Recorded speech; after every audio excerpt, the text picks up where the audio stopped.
বাঙালির হাওয়া বদলের জায়গা হচ্ছে এই ঘাটশিলা। হাওয়া বদল মানে তাদের মন এবং শরীরকে ভালো করতে তারা চলে আসতেন ঘাটশিলায়। কিন্তু শুধুই কি হাওয়া বদল করতে? না না, তার সঙ্গে রয়েছে ঘাটশিলার অপার সৌন্দর্য। এখানে বহু আগে থেকেই বাঙালি জমিদার এবং ধনী ব্যক্তিরা পশ্চিমের ঘাটশিলা, মধুপুর এবং শিমুলতলা আসতেন হাওয়া বদল করতে। সময় বদলেছে, তাই আমার আপনার মতো সাধারণ বাঙালিরা এখানে আসেন প্রকৃতির রূপ আস্বাদন করতে।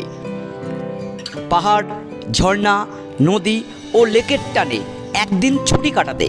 কিন্তু আসলেই তো হবে না, কিভাবে আসবেন, কোথায় থাকবেন, খাবেনই বা কোথায়, ঘোড়ার গাড়ি কোথা থেকে নেবেন ইত্যাদি যাবতীয় তথ্য না জেনে আসলে অসুবিধায় তো পড়তেই পারেন।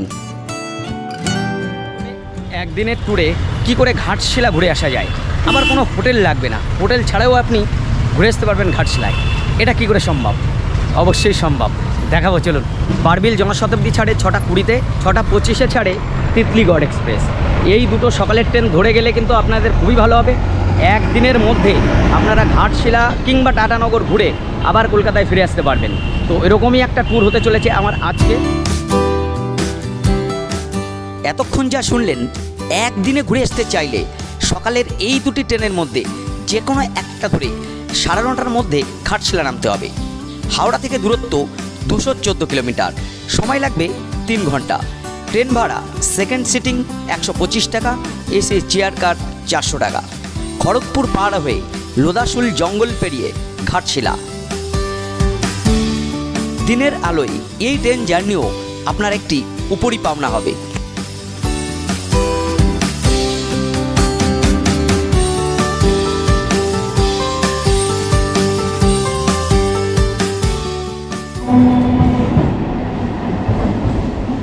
ছটা 20-র বারবিল জনশতাব্দী ধরে কিংবা 6টা 35-এর তিতলিগড় ধরে আপনারা চলে আসবেন এই ঘাটশিলায়। 9টা থেকে 10টার মধ্যে এই দুটো গাড়ি পৌঁছাবে।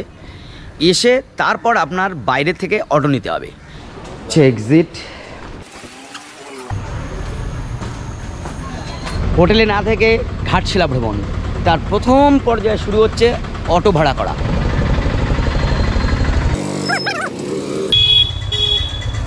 ঘাটশিলা এসে সাইট সিইংয়ের জন্য এই পয়েন্টগুলো আছে দেখুন। এখানে আছে 7টি পয়েন্ট, 1100 টাকা চার্জ করছে। আর এই দিকে 6টি পয়েন্ট, এটা 1200 টাকা। তো একেবারে ঘাটশিলা স্টেশনের বাইরে আসলেই এখান থেকে আপনারা প্রথমে চার্টটা দেখে নেবেন, তারপরে অটোওয়ালাদের সঙ্গে কথা বলতে হবে। এই যে পয়েন্টগুলো রয়েছে এইটা অনুযায়ী কি আপনারা ঘুরিয়ে দেন নাকি? হ্যাঁ, আচ্ছা আচ্ছা। আর যদি এই দুটোকে একসঙ্গে মিক্সিং করে কেউ ঘুরতে চায় তাহলে?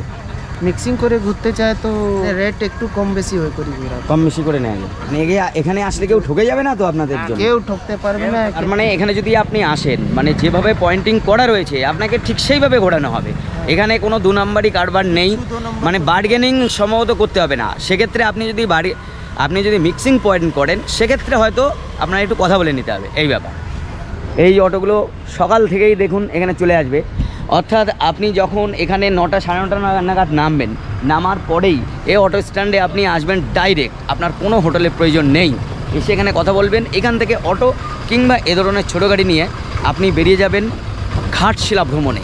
যে কটা সাইট সিইং আছে সবগুলো ঘুরে আবার সন্ধ্যাবেলায় একটা গাড়ি ধরে আপনি ফিরে যাবেন আপনার ঘরে। আমি যেমন মিক্সিং পয়েন্ট বেছে নিয়েছি, মানে ভালোগুলো নিয়েছি। তাতে ওদের একদিকে 1100 একদিকে 1200 ছিল, দুটো মিলে আমরা টোটাল 1400 করে নিলাম।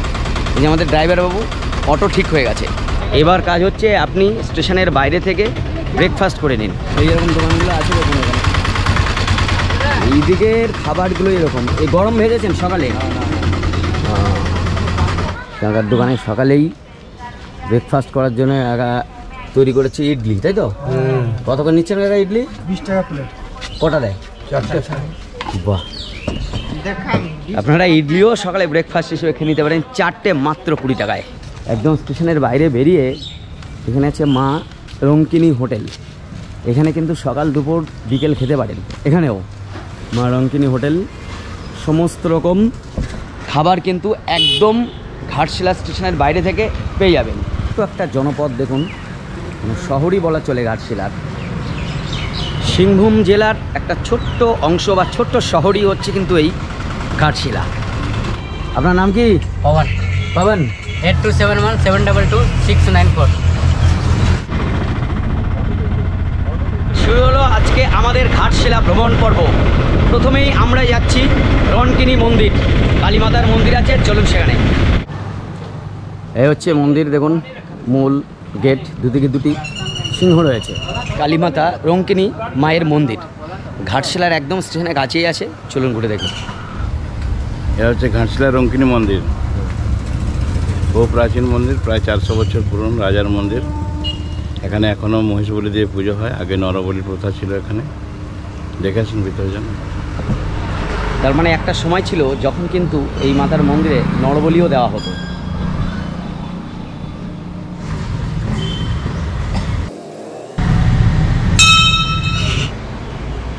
অনেক ঘন্টা বাজার আছে ভিতরে, দেখুন।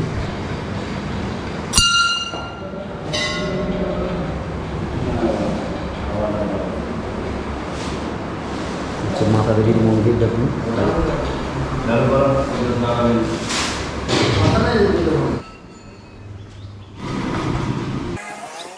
তো এই মন্দির দর্শন করিয়ে আনলাম। আপনারা চাইলে এখানে ভেতরে পুজো দিতে পারেন, পাশেই অনেক দোকানপাট রয়েছে।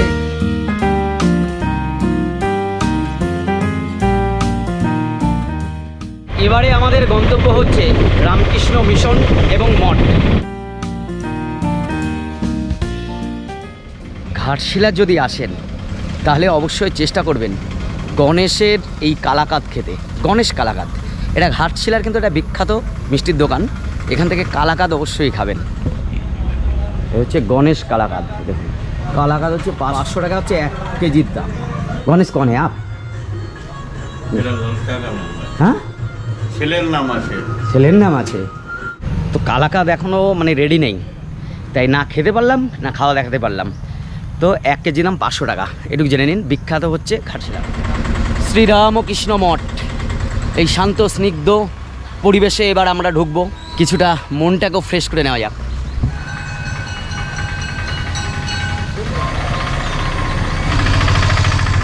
এই যে যাত্রীগণ দেখছেন, এনারা কিন্তু এখানে রাত কাটাবেন। অর্থাৎ আপনারা যদি ঘাটশিলায় আসেন এবং খুব কম পয়সায়, কম টাকার মধ্যে থাকা খাওয়া করতে চান, তাহলে কিন্তু আশ্রমে থাকতে পারেন। এটাকে আপনারা মোটেই হোটেল বলবেন না, এটি হলো একটি সেবা প্রতিষ্ঠান। বিভিন্ন পাতাবাহার এবং ফুলের গাছে ঘেরা এই শ্রীরামকৃষ্ণ মঠ মন্দির। আমরা এখন মন্দিরে ঢুকবো।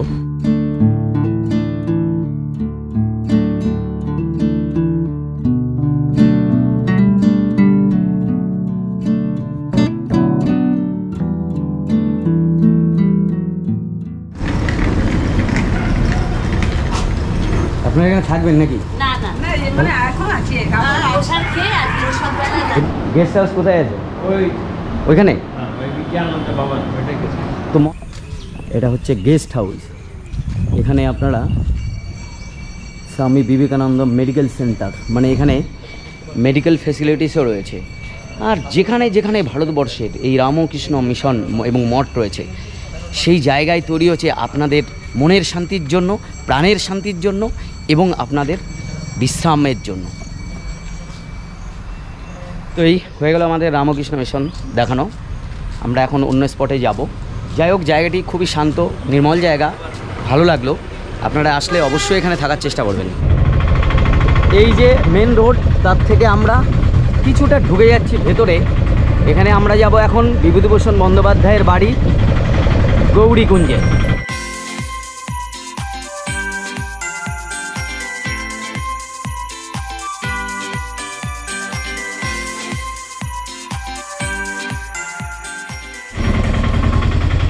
Welcome to Gaurikunj. এটা দেখুন খোলা থাকে 9টা থেকে 1টা পর্যন্ত এবং 3টে থেকে 5:30। মানে আমরা এর আগেও একবার এসেছিলাম, বন্ধ ছিল। এখনও সেই বন্ধের টাইমে এসে আবার উপস্থিত হয়েছি। সামনেই দেখুন বিভূতিভূষণ বন্দ্যোপাধ্যায়ের ছবি রয়েছে। 1 নভেম্বর 1950 সালে তিনি প্রয়াত হন। এটা এখানে একটা তারাদাস মঞ্চও করা রয়েছে। তো এই হচ্ছে সেই গৌরীকুঞ্জ, যেখানে বিভূতিভূষণ বন্দ্যোপাধ্যায়ের প্রথমা স্ত্রী গৌরী দেবী তার স্মরণেই কিন্তু এই বাড়িটির নাম রাখা হয়েছে গৌরীকুঞ্জ। এখানে বসেও তিনি অনেক লেখালেখি করেছেন, আরণ্যক, পথের পাঁচালী থেকে শুরু করে অনেক কিছুই কিন্তু এখানে বসে তিনি লিখতেন। জীবনের শেষ দিন পর্যন্ত তিনি এখানেই ছিলেন। তাই বাঙালির অনেক আবেগ, অনেক উত্তেজনা, ভালোবাসার এই গৌরীকুঞ্জ বিভূতিভূষণ বন্দ্যোপাধ্যায়ের যারাই ঘাটশিলায় আসেন তারাই কিন্তু এক পাক অন্তত পা রেখে যান এই গৌরীকুঞ্জে।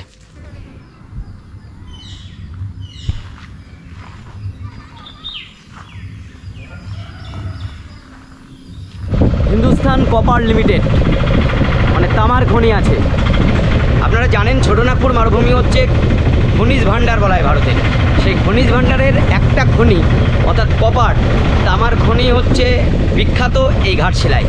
সেখানে একটু দেখাবো আপনাদের, চলুন।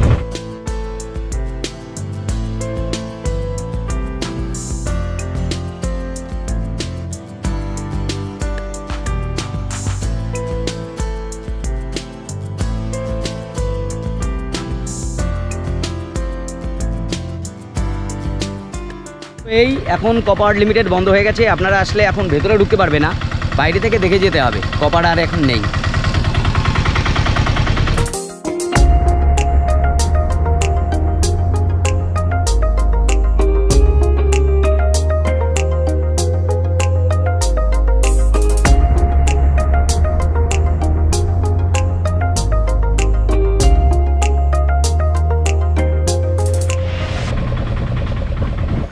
সামনে রাতমোহনা দেখা যাচ্ছে, দেখুন। এইটা হচ্ছে সুবর্ণরেখার একটা ব্রিজ ছিল, যে ব্রিজটা ভেঙে গেছে, তারপর এখান থেকে জল যায়, আর সেটাই হচ্ছে এর সৌন্দর্য। যাই হোক, আমরা নেমে পড়েছি রাতমোহনায়। ঘাটশিলা ভ্রমণের এটা অন্যতম একটা পয়েন্ট। এই হচ্ছে সুবর্ণরেখা বয়ে গেছে। এর থেকে আপনি যদি একটু এই দিকে চলে যান তাহলে কিন্তু একটা ছোট ঝর্ণা আছে। চলুন দেখে আসি। ছোট ঝর্ণা, সুবর্ণরেখা নদীতে এই জলটা এসে পড়ে। ওই দেখুন, ওয়াও, দারুণ।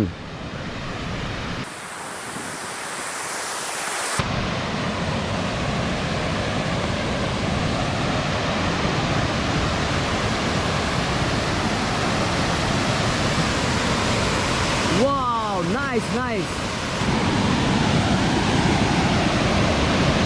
তো এই হচ্ছে সেই ছোট ঝর্ণা। মোটেই ছোট বলা যায় না, কারণ এর জলের পরিমাণ কিন্তু যথেষ্ট। এই ঝর্ণার জল সোজা সুবর্ণরেখায় পড়েছে।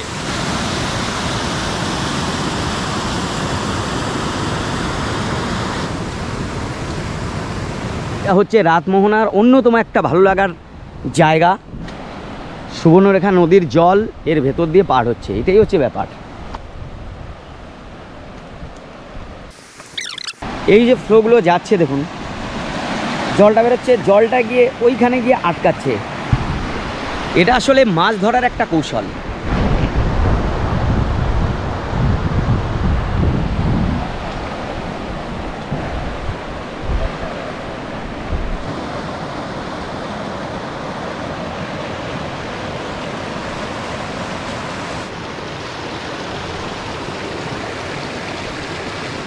রাতমোহনায় বসে আছি।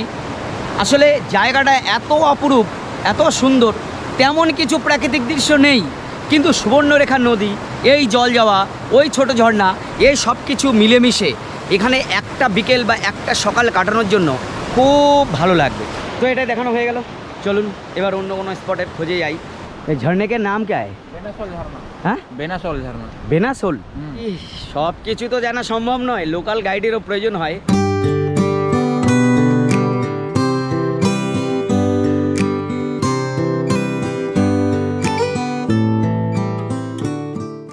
এবার আমরা যাচ্ছি গালুড়ি ড্যাম।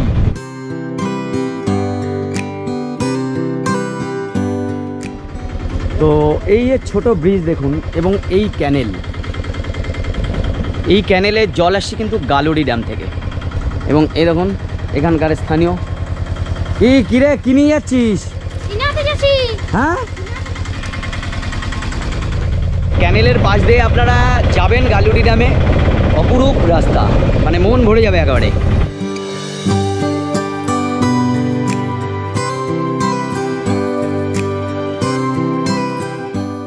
গালুড়ি ড্যাম, ওই দূরে সুবর্ণরেখা নদী, আর চারিদিকে রয়েছে পাহাড় ঘেরা।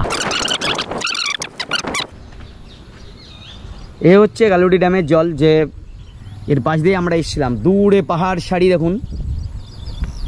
এ হচ্ছে ড্যামের মূল রাস্তা। ড্যামের দেখুন, এটা একটা ওয়াচ টাওয়ার আছে কিন্তু বন্ধ আছে। এই হচ্ছে ব্যারেজ, গালুডি ব্যারেজ। সুবর্ণরেখা নদীতে বাদ দিয়ে এই জলাধার তৈরি করা হয়েছে। মানে এই লেকটি অপরূপ লেক, একদম দূরে পাহাড় সারি আর তারপর লেক। লেকের মধ্যে দেখুন খেজুর গাছ দাঁড়িয়ে আছে।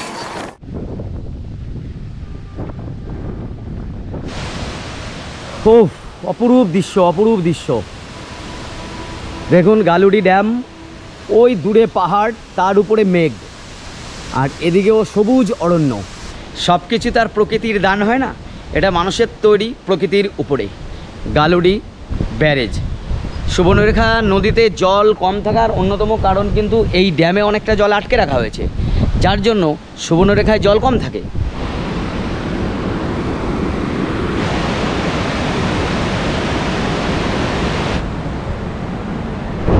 ওদিক থেকে জল ছাড়া হয়েছে, সেই জল এদিক দিয়ে বেরিয়ে যাচ্ছে।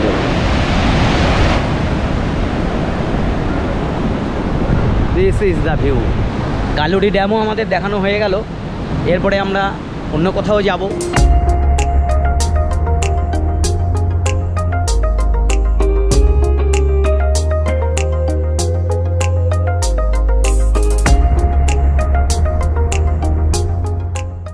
আমরা এখন গালুডি শহরের উপর দিয়ে যাচ্ছি। গরম গরম চপ। গালুডি ড্যাম আমাদের দেখা হয়ে গেছে, পেটে খিদে আছে, অনেকক্ষণ ঘুরছি। তো এখানে রাস্তার সাইডেই একটা জায়গায় খেয়ে নেবো। খাবার বলতে এখানে এনারা তৈরি করেছেন সকালে চপ, ঘুগনি, মুড়ি, তাই হবে সকালের ব্রেকফাস্ট। গালুডিতেও কিন্তু শহরের উপরে থাকার জায়গা আছে, বেশ কিছু হোটেল আছে। সেই হোটেলগুলো যে কোনো একটা নিয়ে আপনি ঘাটশিলার বদলে এখানেও থাকতে পারেন, কোনো অসুবিধা নেই। স্বস্তিকা লজ আছে, স্বস্তিকা লজ, স্বস্তিকা লজ আছে। ওই একটা দেখুন স্বস্তিকা গেস্ট হাউস, নাম্বার দেওয়া রয়েছে। এই হচ্ছে আমাদের সকালে ব্রেকফাস্ট। দেখুন মুড়ি, চপ আর এই ঘুগনি। চপ সে তো ঠিক আছে।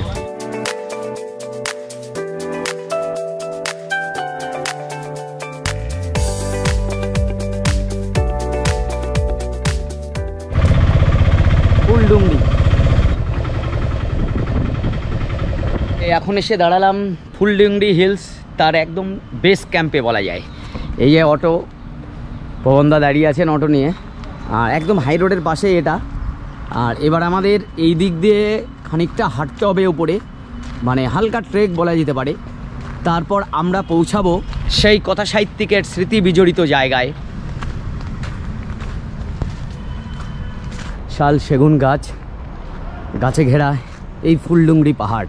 তো সত্যি আমাদের কথা সাহিত্যিক বিভূতিভূষণ বন্দ্যোপাধ্যায়, তিনি অরণ্যকে ভালোবেসে, পাহাড় জঙ্গলকে ভালোবেসে কোথায় কোথায় না গিয়েছেন। এই দিকটা দেখুন, হ্যাঁ, ঘন সবুজ। সবুজ কাকে বলে দেখুন, এখানে একটা গেট করা আছে দেখছি। উঠে পড়ি।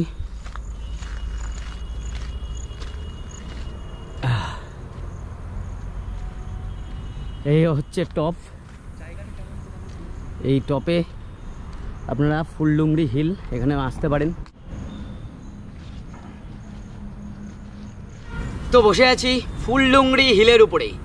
এখানেই কবি, এখানেই সাহিত্যিক বিভূতিভূষণ বন্দ্যোপাধ্যায় লিখতেন। তিনি আরণ্যক লিখেছেন, তিনি পথের পাঁচালী লিখেছেন।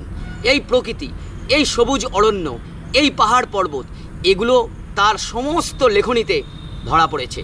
আর তিনি খুঁজেও বেড়াতেন এই ধরনের প্রাকৃতিক পরিবেশ, নির্জন পরিবেশ। আর সেখান থেকেই তিনি কিন্তু তার কাহিনী, তার উপন্যাস, গল্প তিনি মানুষের সামনে আজকে উপহার দিয়েছেন। ফুলডুংরি থেকে এখন বেরিয়ে যাচ্ছি। কবি যেখানে বসে লিখতেন সে জায়গাও আপনাদের দেখিয়ে দিলাম, ফুলডুংরি হিলস। তো এবার আমাদের নেক্সট গন্তব্য হবে বুরুডি লেক এবং ধারাগিরি ওয়াটারফলস। দুঃখিত, ভিডিও বড় হয়ে যাওয়ার জন্য এই দুটি স্পট অন্য এপিসোডে দেখানো হবে।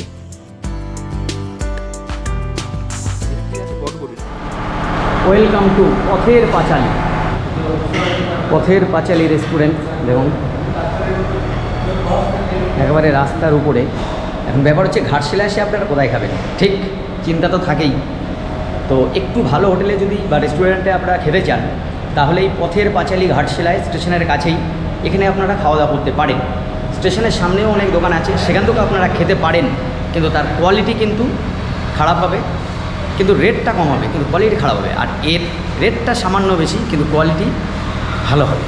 এই ব্যাপার, ঘাটশিলা এসে খাওয়ার চিন্তাও নেই, এখানে আপনারা খেতে পারেন। এ হচ্ছে তরকা, ভেজ তরকা, তাই তো? এ হচ্ছে তাওয়া রুটি সঙ্গে স্যালাড। খেতে কেমন? খুব সুন্দর তরকা হয়েছে, ভেজ তরকা নিয়েছিলাম। আর ঘাটশিলা এসে আপনারা যদি হোটেলে থাকতে চান, তাহলে ঘাটশিলা স্টেশনের বাইরে রয়েছে, আসলে স্টেশনের পাশে মাত্র দুটো হোটেল আছে। এই হচ্ছে ঘাটশিলা স্টেশন, আর এই রোড, তার একেবারে ঘাটশিলা স্টেশনের সামনেই রয়েছে এই হোটেল। দেখুন, হোটেল স্নেহলতা। হোটেল স্নেহলতার মধ্যে আছি। এখানে কীরকম রেট আছে একদম ঘাটশিলা স্টেশনের সামনে, সেটাও আমরা একটু জেনে নিই। এখানে রুম রেট কেমন আছে, নন এসি এবং এসি? 600, 700, 600, 800, 800। এসি আছে আপনার ওই 1200, 1400। তাহলে আপনারা শুনলেন, একেবারে 600-700 টাকার মধ্যে স্টেশনের একেবারে বাইরেই পেয়ে যাবেন হোটেল। ওটা আসলে স্টেশন থেকে অনেকটা কাছে, কিন্তু কাছে হলেও আমার একটু দূরে, একটু সাইডে আকাশদ্বীপটা ভালো লেগেছে। এ হচ্ছে হোটেল আকাশদ্বীপ। তো হোটেল আকাশদ্বীপে আমরা ঢুকছি ভেতরে। দেখুন, ঢোকার প্রথমেই ইমপ্রেশন খুবই ভালো, কারণ হচ্ছে নিচটা দেখুন টাইলস দেওয়া রয়েছে, আর এদিকে একটা বড় সোফা রয়েছে, একটা চেয়ার, আর এইটা হচ্ছে আপনার বেড। বেডটা যথেষ্ট বড়, আপনার 2-3 জন ঘুমোতে পারবেন। এখানে এসিরও ব্যবস্থা আছে, কিন্তু এটা নন এসি করেও ভাড়া দেওয়া হয়, তাই তো? হ্যাঁ। এই রুমের ভাড়া কেমন আছে? এটা আপনার 1500 এসি দিয়ে? এসি দিয়ে। আর নন এসি হলে? নন এসি হলে 1200। 1200? Double bed. আর এই টয়লেট দেখুন, টয়লেটের অবস্থা খুবই ভালো আছে, এমনকি এখানে গিজারের ব্যবস্থাও রয়েছে। অর্থাৎ ঘাটশিলা তো আমরা ট্যুর করে ফিরে এসেছি অলরেডি ঘাটশিলা স্টেশনে। এখন আমরা কলকাতা ফিরে যাব। তো এইভাবে হোটেল না নিয়ে আপনারাও কম খরচে ঘাটশিলা কভার করতে পারবেন। ঠিক আমি যেভাবে দেখালাম এইভাবে আপনারা ঘুরবেন, কোনো অসুবিধা হবে না। তো দেখছেন আমাদের গাড়ি ঢুকছে, একদিন ট্যুরে ঘাটশিলা শেষ। এখন আমাদের গাড়িও ঢুকে গেছে, 5:30টায় ট্রেনটি ছিল জনশতাব্দী। তো এই শতাব্দী ধরে এখন আমরা আবার হাওড়া ফিরব। ভাড়া মাত্র 125 টাকা। ভাড়ার কথা যখন উঠল, তাহলে বলে রাখি খরচ কেমন হলো। ট্রেনে যাওয়া আসা 125, 250 টাকা, অটো ভাড়া 1400 টাকা, ব্রেকফাস্টের জন্য মুড়ি ঘুগনি চপ খেয়েছিলাম 15 টাকা, দুপুরের খাওয়া 90 থেকে 200 টাকা, চা সহ অন্যান্য খরচ 50 থেকে 100 টাকা, সর্বমোট 700 টাকার মধ্যে পার হেড হয়ে যাবে।